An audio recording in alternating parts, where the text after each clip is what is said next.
প্রতিদিন সকালবেলা, সন্ধ্যাবেলা, ওয়াইন্দামা ইয়াযহাব ইলা ফিরাশি, আর রাতে যখন বেডে ঘুমাতে যেতেন হাত দুইটা এরকম করতেন, করে তিনি সূরাতুল ইখলাস পড়তেন, সূরাতুল ফালাক পড়তেন, সূরাতুন নাস পড়তেন। এই তিনটা সূরা পড়তেন। এই তিনটা সূরাকে একসাথে বলে তিন কুল। কি বলে? কুল আস-সালাসা। কারণ এই তিনটা সূরার শুরুতে কুল আছে না নাই? তিন কুল পড়ে বিশ্বনবী হাতের মধ্যে ফু দিতেন। ফু দিয়ে মাথা থেকে শুরু করে মুছতে মুছতে মুছতে মুছতে পা পর্যন্ত মুছতেন, হাত মুছতেন, সারা দেহের যতটুকু সম্ভব বিশ্বনবী সারা দেহের মধ্যে এই তিন কুল পড়া হাত দুইটা দিয়ে সারা দেহের মধ্যে বিশ্বনবী হাত বুলিয়ে দিতেন, মেসেজ করে দিতেন সুবহানাল্লাহ। সকালে, সন্ধ্যায়, আর রাতের বেলা বিছানায় গেলে। এটা protection from all the bad আইস। যত হিংসুক চক্ষু আছে, যত ভূত পেতনি আর শয়তানের অনিষ্ট আছে, সব থেকে আপনাকে রক্ষা করবে কে? এজন্য প্রতিদিন এগুলো পড়বেন। কি কি পড়বেন? এরকম হাত দুইটা মিলায়া সূরা ইখলাস, সূরা ফালাক, সূরা নাস, তিনটার বলে একসাথে তিন কুল। কি বলে? আজকে থেকে এটার আমল করা যাবে।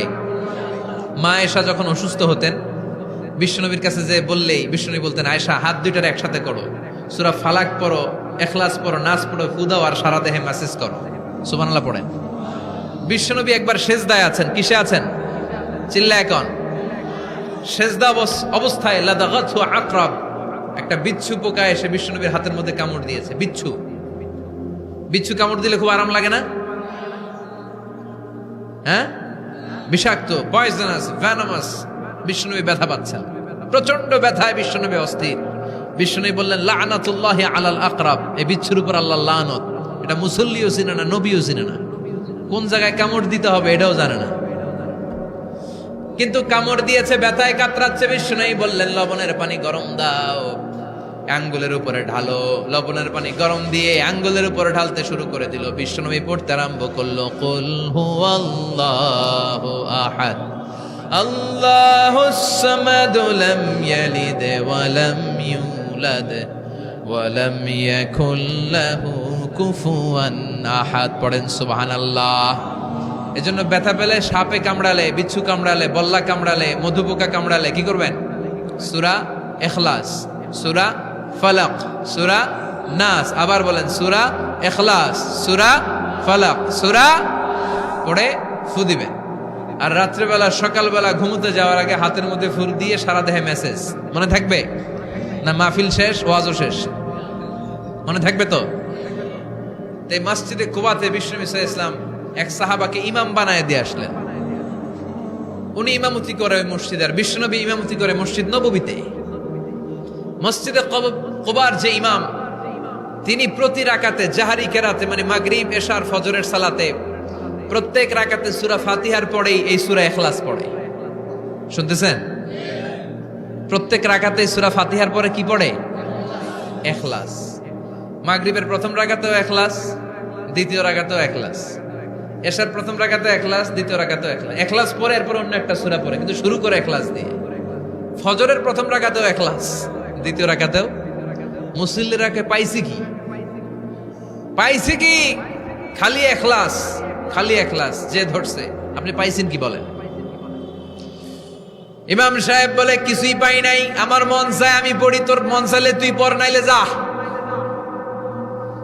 তোর কমিটির সভাপতি, সেক্রেটারি, এই মসজিদের ইমাম হিসেবে আমার নিয়োগ দেয় না, নিয়োগ দিছে বিশ্বনবী। আমার নিয়োগ যদি বাতিল করতে হয়, লাগবে বিশ্বনবীরে তুই ভাগ। তোমার মনে চাইলে পড়ো, নাইলে অন্য মসজিদে পড়ো, যাও মিয়া। এটা তো সভাপতির, সেক্রেটারির নিয়োগ দেয়া মসজিদ না, এটা নিয়োগ দিয়েছে বিশ্বনবী, ঠিক কিনা? নিয়োগ বাতিল করলেও কে করবে? বিশ্বনবী। সবাই বিশ্বনবীর কাছে যে বললো, ইয়া রাসূলুল্লাহ, এমন মুসল্লি, এমন ইমাম আপনি দিয়ে আসছেন, উনি ইখলাস ছাড়া আর কিছু পড়ে না। বিশ্বনবী বললেন, তাই নাকি? এমন করে কেন? ডেকে আনা হলো। বিশ্বনবী বললেন, ওরে সাহাবী, ঘটনা কি হাসা? কয় হাসা। প্রতি রাকাতে সূরা ইখলাস পড়ো, তোমার কি কোরআন থেকে অন্য কোন সূরা মুখস্থ নাই? সাহাবী বলে, নবী, সব মুখস্থ আছে, কিন্তু এই সূরাটা আমার পড়তে ভালো লাগে, কারণ ফিহি সিফাতুর রহমান, এই সূরার ভেতরে আমার আল্লাহর পরিচয় আছে গো নবী। আমার আল্লাহর পরিচয়টা খুব সুন্দর করে দেয়া, আমার রবের কথা এই সূরার পরতে পরতে পাওয়া যায়, এজন্য এই সূরাটা পড়তে আমি বড্ড ভালোবাসি। বিশ্বনবী বললেন, ইমামতি যাবে না, তোরটা পার্মানেন্ট হয়েছে। আল্লাহু আকবার। তোর ইমামতি পার্মানেন্ট করে দিলাম, যেমনে পড়াইতি এমনেই পড়াবি। প্রতি রাকাতে এই সূরাতুল ইখলাস তুমি পড়ো, সমস্যা নাই। এই যে তুমি সূরাতুল ইখলাস পড়ো, সূরাতুল ইখলাসকে ভালোবাসো, আল্লাহ বলেছেন এই ইখলাসের ভালোবাসার কারণে কিয়ামতের দিন আল্লাহ তোরে জান্নাতে ঢুকায়া দিবে। ইখলাসের ভালোবাসার কারণে আনতা মিন আহলিল জান্নাহ, তুমি জান্নাতে যাবা। হুব্বুকা ইয়াহা ইউদখিলুকাল জান্নাহ, এই সূরার ভালোবাসাই তোমার জান্নাতে ঢুকায়া দিবে। সুবহানাল্লাহ পড়েন। এজন্য সূরা বেশি বেশি পড়তে রাজি আছেন তো? বিশ্বনবী তাবুকের যুদ্ধে গেলেন। তাবুকের ময়দানে বিশাল যুদ্ধের ময়দান, বিশ্বনবী 30,000 সৈন্য নিয়ে গিয়েছেন। আর খ্রিস্টানদের সৈন্যদের সংখ্যা হচ্ছে প্রায় 40,000। কিন্তু বিশ্বনবী যুদ্ধে এসেছেন শুনে খ্রিস্টান বাদশা দৌড়, সৈন্যবাহিনী নিয়ে সব পালায় গেছে। যুদ্ধ ছাড়াই বিশ্বনবীর বিজয় দিছে কে? বিশ্বনবী তো মহাখুশি, আল্লাহর শুকরিয়া আদায় করলেন।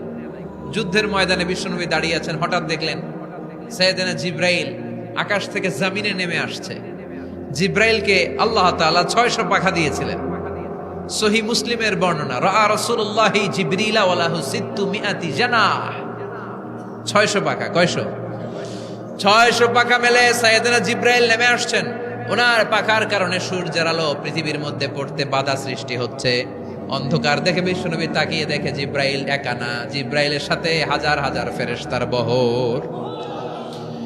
বিশ্বনবী বললেন, কত ফেরেশতা এসেছে? কয় 1,40,000।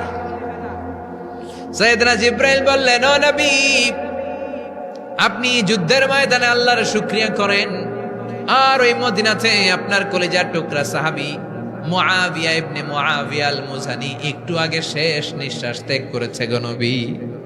বিশ্বনবী পড়লেন, ইন্না লিল্লাহি ওয়া ইন্না ইলাইহি রাজিউন। সাইয়েদনা জিব্রাইল বলেন, নবী, এইমাত্র মুআবিয়া ইবনে মুআবিয়া আল মুজানি দুনিয়া থেকে বিদায় নিয়েছে, আপনি কি তার রুহের মাগফিরাতের জন্য গায়েবানা জানাজা পড়বেন না? বিশ্বনবী বললেন, অবশ্যই পড়ব। সাহাবাদের মধ্যে ঘোষণা দিয়ে দিলেন, সবাই ওযু করে আসো। যুদ্ধের ময়দানে আল্লাহ আমাদেরকে বিজয় দিয়েছে, আর খবর পেলাম মদিনাতে আমার সাহাবা মুআবিয়া ইন্তেকাল করেছে। মুআবিয়ার রুহের মাগফিরাতের জন্য আমরা গায়েবানা জানাজা পড়ব। পড়েন সুবহানাল্লাহ। গায়েবানা জানাজা কি বুঝেন? লাশ থাকে না সামনে, লাশ নাই, 4 তাকবীরে এটা আপনি পড়তে পারেন, এটা আপনি পড়তে পারবেন। লাশ নাই কিন্তু তার জন্য দোয়ার জন্য পড়তে পারবেন। জানাজা মানেই দোয়া, দোয়া লিল মাইয়িত। 4টা তাকবীর আপনি অনেক দোয়া করছেন এই মরা লাশের জন্য, এটা তো অর্থ তো বোঝে না। এই জন্য জানাজার পরে আবার হাত তুলে দোয়া করা লাগে আমাদের, কারণ কি দোয়া করছে এটা বুঝি নাই। বুঝলে কিন্তু আর লাগতো না, ঠিক কিনা? বিশ্বনবী সাহাবাদের নিয়ে দাঁড়ালেন, লম্বা লম্বা কাতার হলো। সাহাবীদের কাতারের শেষে সাইয়েদনা জিব্রাইল 1,40,000 ফেরেশতাদেরকে নিয়ে জানাজায় শরীক হলেন। বিশ্বনবী 4 তাকবীর দিয়ে জানাজা পড়লেন, আল্লাহু আকবার, আল্লাহু আকবার, আল্লাহু আকবার, আল্লাহু আকবার। 4টা তাকবীরের মধ্য দিয়ে জানাজা শেষ করলেন।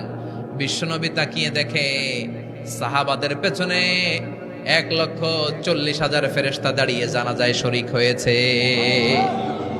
বিশ্বনবী বললেন, জিব্রাইল, কোনদিন তো এত ফেরেশতা নিয়ে কারো জানাজায় শরীক হতে দেখি নাই। ঘটনা কি?